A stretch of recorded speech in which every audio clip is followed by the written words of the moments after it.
Hi everyone, I'm Edmund.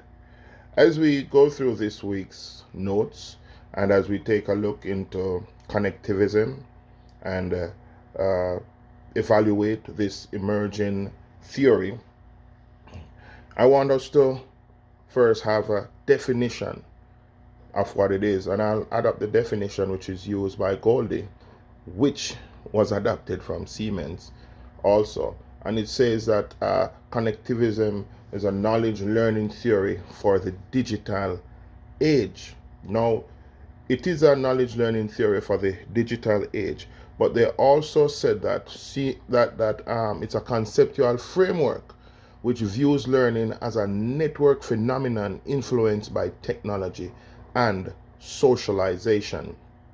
As I look at this, we think about the implications for change in adult education.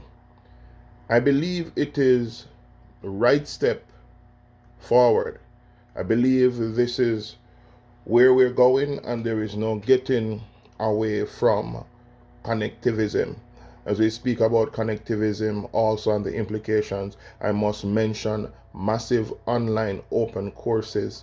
They are taking over, and many universities are now adopting this principle and allowing self regulated learning by students to actually take place as we speak about the implications.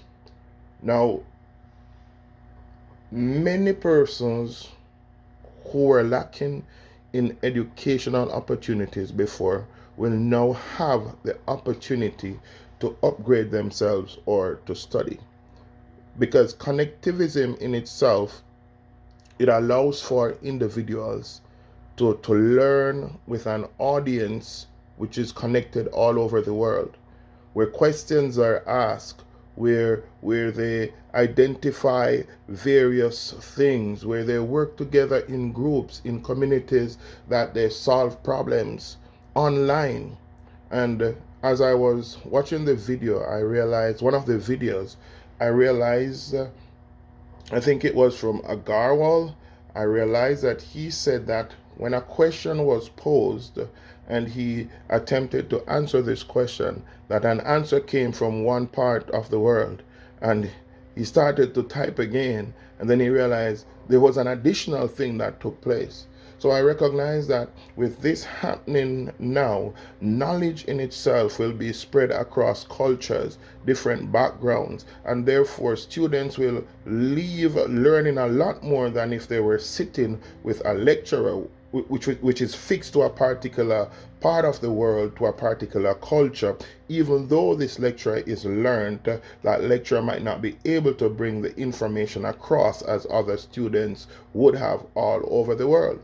What I like about it is that not only it has the capacity to train thousands of individuals all at once, it also causes us to want to learn more because it becomes accessible.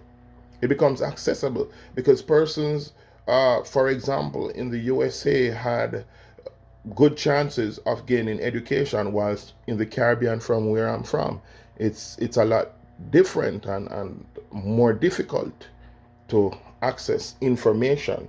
Now, with connectivism, we recognize that this form of learning will allow those who are disabled in whatever way they are to be a part of this learning process.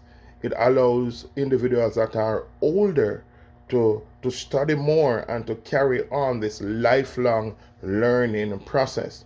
It allows individuals in remote rural areas, those that who who in the past would not have had the ability to study, they are now exposed to technology and exposed to classroom setting through connectivism.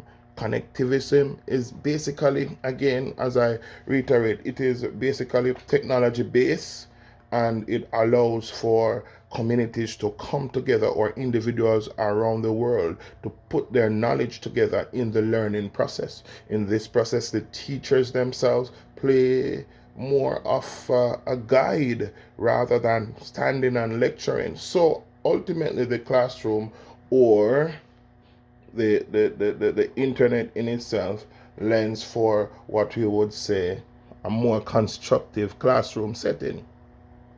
And there are many challenges to this at the moment. I believe that there are individuals that may not have access to the internet or not computer savvy at the moment.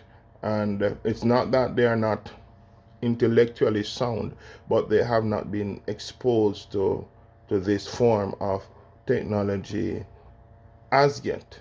And there are some areas that don't have the internet. So these are some of the things or challenges that this form of system might have. Now the opportunities are many in connectivism, are many because individuals become accredited, individuals become what I might term as self actualized through this form of education. And as we continue to evaluate and to look into this theory, I believe it is a way forward. It is a way forward because connectivism actually connects different principles, different concepts through technology from persons all around the world. Thank you so much for listening to this presentation.